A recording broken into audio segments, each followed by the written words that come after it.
Hi there, Language Arts Lady here with episode number 20 of 10-Minute Grammar.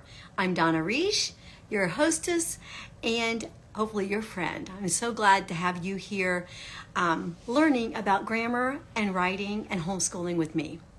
So today's episode is going to be a little different. We're going to veer off of the grammar and even the writing track a little bit and go into some ideas for Valentine's Day. So I have 3 products that will specifically help make Valentine's Day as a family more special. One of them is February's Freebie.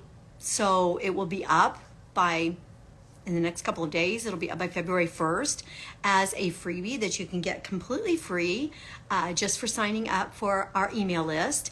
You can get to that at Language Arts Lady blog. And then the other 2 are a couple bucks. You download them, use them however.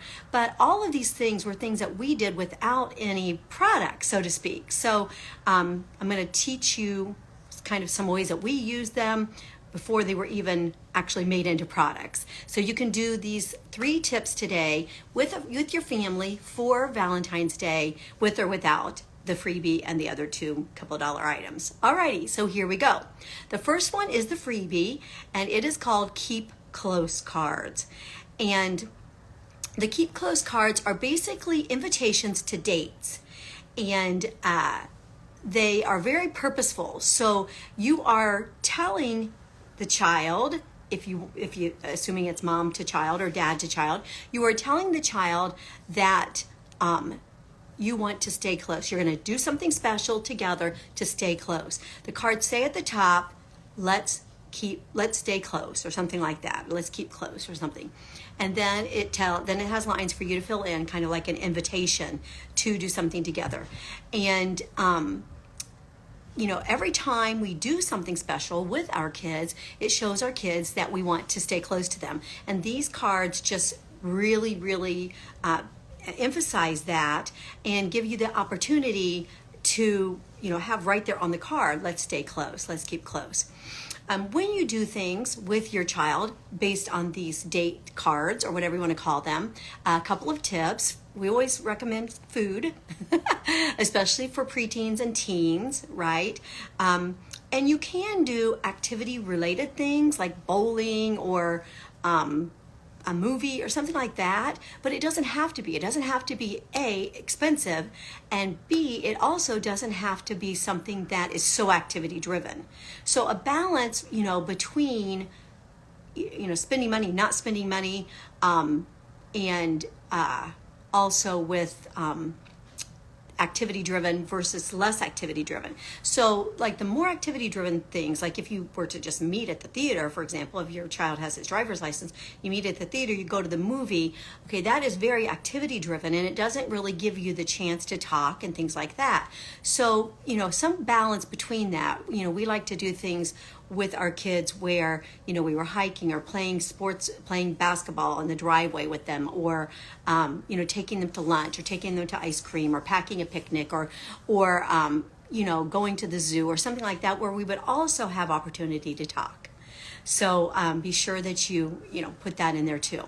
Now for your younger kids, you can just put something on there, let's keep close, and then say, next week, let's go for Sundays. All right, and it can be very, generic in that way, but something that your child loves, obviously. But with your older kids, it's much more difficult with schedules and things. So I much prefer at that point to find a date and time ahead of time and actually put it on the card so that it's not some kind of thing that's out there like let's go for Sunday sometime, and your teen, you and your teens, your schedule doesn't jive with each other, and so then you end up not getting around to it or really far out. So for older kids, I would definitely try to get the date and the time ahead of time and put it on the card also. All right, so that is a great Valentine's Day thing. You can also use these cards in, like a Valentine's Day gift or a Valentine's bag or something like that, where you can, like put 3 cards in each child's bag with their favorite activity. So keep kids, keep close. This coupon is for one puzzle afternoon. This coupon is for one Taco Bell lunch just the two of us. This coupon is for, so in that way you can use them for coupons also and give them as gifts, like in your Valentine's Day, whatever. Anyway, it's going to be free in February, the first 2 weeks of February. All right, the next one is called 52 Ways to Say Triff. There's a long story behind all of this, but I wanted to come up with a word that would become famous. Okay, because somehow cool used to mean cold. It didn't mean like hip or, in style or in vogue or whatever. Somebody came up with that. It actually came about, right, as words do. And I thought, well, I want to do the same thing with this word that I made up called triff. And I've used triff for 20 years, and I put it on kids' papers, and I put it on my own personal kids' notes and birthday cards and things like that. Your triff. And it is short for terrific, and it's spelled Triff. And many, many years ago, I had so many students promise me that at the end of the school year, that summer, they would make triff famous for me. So they said they would go to, when they went to camp, when they went to youth group, everywhere, they would spread this. I said, especially do it when you go to camps, because there are people from all over at these camps, and so it can get spread around, just like cool got spread around. Well, they even made a Facebook group for it, and it had like just my 50 or 60 or 70 students that year in the Facebook group, and it never did take off. And so nobody says triff but me. So I made a product called 52 Ways to Say Triff. And triff, if you want to know the definition of it, is an adjective. It's a shortened version of terrific, used by cool parents to tell their kids how great they are. Triff, right?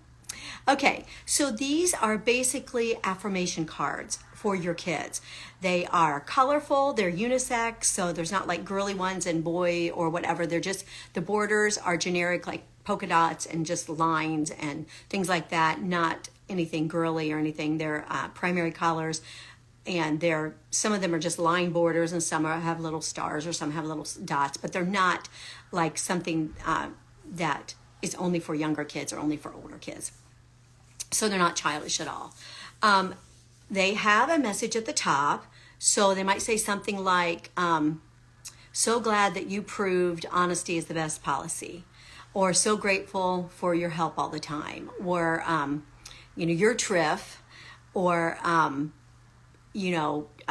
super proud of your study habits, your study habits, or whatever. There are 52 of them, right? So there are 52 messages, and the messages are at the top, and then there's blank space at the bottom for you to write a personal message. So obviously this it's colorful, so you'd want to print it at home on your color printer. I want to say it's $2, but it might be $3. I forgot to look. But at any rate, it tells you a list of things that you can do with these also. But these are very great for your lunchbox notes, for backpack notes, things like that. Just really fun opportunities to praise and affirm your children. Now, the difference between the keep close and the 52 ways to say triff, the keep close are date invitations. So you want to use those sparingly, right? You want to, maybe every other week or once a month. I know with my kids, we used to have Terrific Tuesdays where every afternoon a different child would get me for the afternoon. In the summer, we had a day away with mom where every child would get one day to do stuff with me all day, where whatever they wanted to do that wasn't over $20 back then. That's funny because now you can not do much at all for $20. But so the keep close are actually invitations, that you're going to create. And the ways to say triff are affirmation cards or praise cards or love notes, so to speak. So those can be used in a number of ways. Obviously, the 52 ways to say triff, we used to leave them. We actually had some of these that we had bought.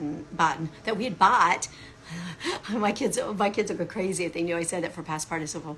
Anyway, that we had bought at a Christian bookstore or something like that, and we kept them. It was a tablet of them, and we kept a pen on them, and we kept them in our bathroom, and we would just write notes to our kids in the bathroom. So, these can be used frequently, right? And especially some of them are specific to behaviors and character and activities, and you can definitely focus on those. Okay, and for Valentine's Day, you could do something like the 10 days of Valentine's Day, where you give one of these each day for 10 days to your kids and, hang them up somewhere or something like that. You could let your kids choose from these one that they want to pick out to give a sibling a message. When we did Valentine's Day, we would do it after Valentine's Day, so everything was 75% off. Literally, we would go to the store and buy everything we needed for Valentine's Day a day or two afterwards. And then we would do different things like writing love notes to each other, writing words of affirmation to each other and stuff. So this would be something that you could use for that as well. All right, and finally we have Kids Faves, and this is something that was a freebie during December, and it's equally effective at Valentine's Day, Christmas time, just really any time. But it is a document that lists 35 different areas of favorites. So favorite sweet treat, favorite savory treat, favorite subject, favorite movie, favorite TV show, favorite song, favorite school supply, favorite salty snack, favorite gum, all kinds of things. And then I used to do this before I created this Kids Faves. I did it in a little flip index card set. Like I said, we did all these and then we created these products after we have done them, and so that other people could do the similar things but with the products already made. So we had a flip card and we called it the template. The kids still call it the template.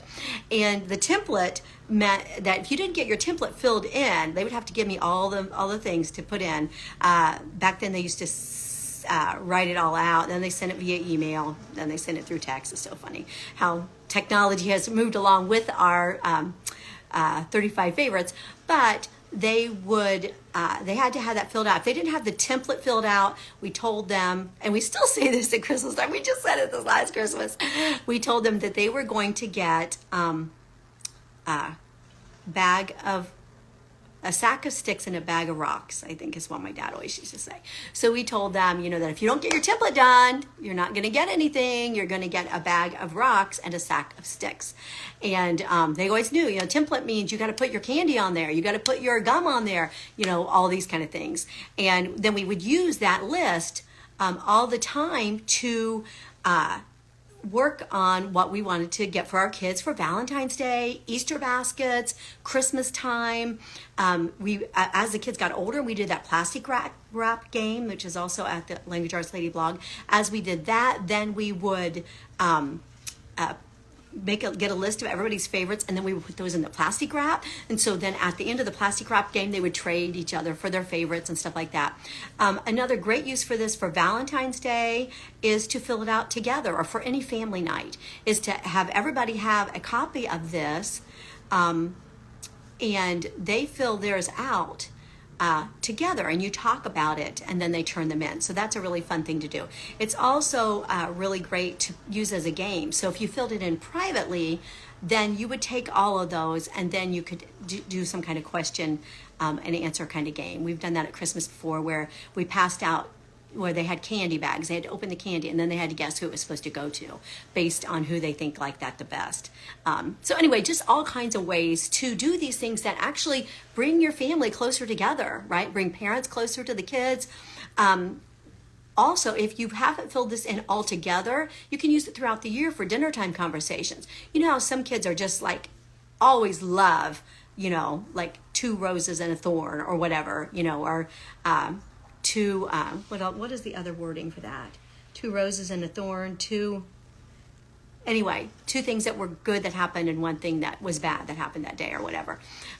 Or some people call it high-low. You tell a high, you tell a low.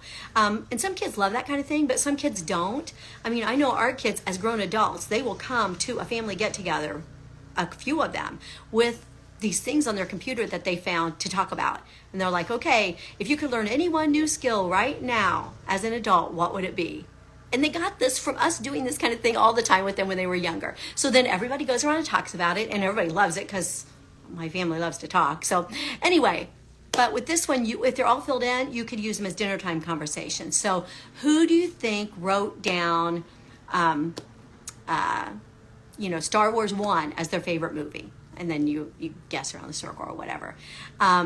Or like just out of the blue, a candy game like I just described, where you get everybody's favorite candy and put it in the middle of the dining room table for dinner, and then everybody has to guess which candy goes to which person. So many uses for all of these things that are just meant to unify our families, to keep families together, to help siblings get along and appreciate each other, and to help parents know their kids better and be there to talk and be a big part of their lives, even in a more intimate way, as you spend more time, more affirmations, and more favorites with them. So thank you for joining me. Next week, we will be back on the grammar trail. We are going to do 10 episodes of an more in-depth look at the 10 parts of speech. So brush up on the first 10, which were episodes 1 through 10 of this 10-minute grammar, and you will be ready for next week when we go in depth for each of those, again, with another layer, another level of grammar teaching. Thanks for joining me. Don't forget to subscribe.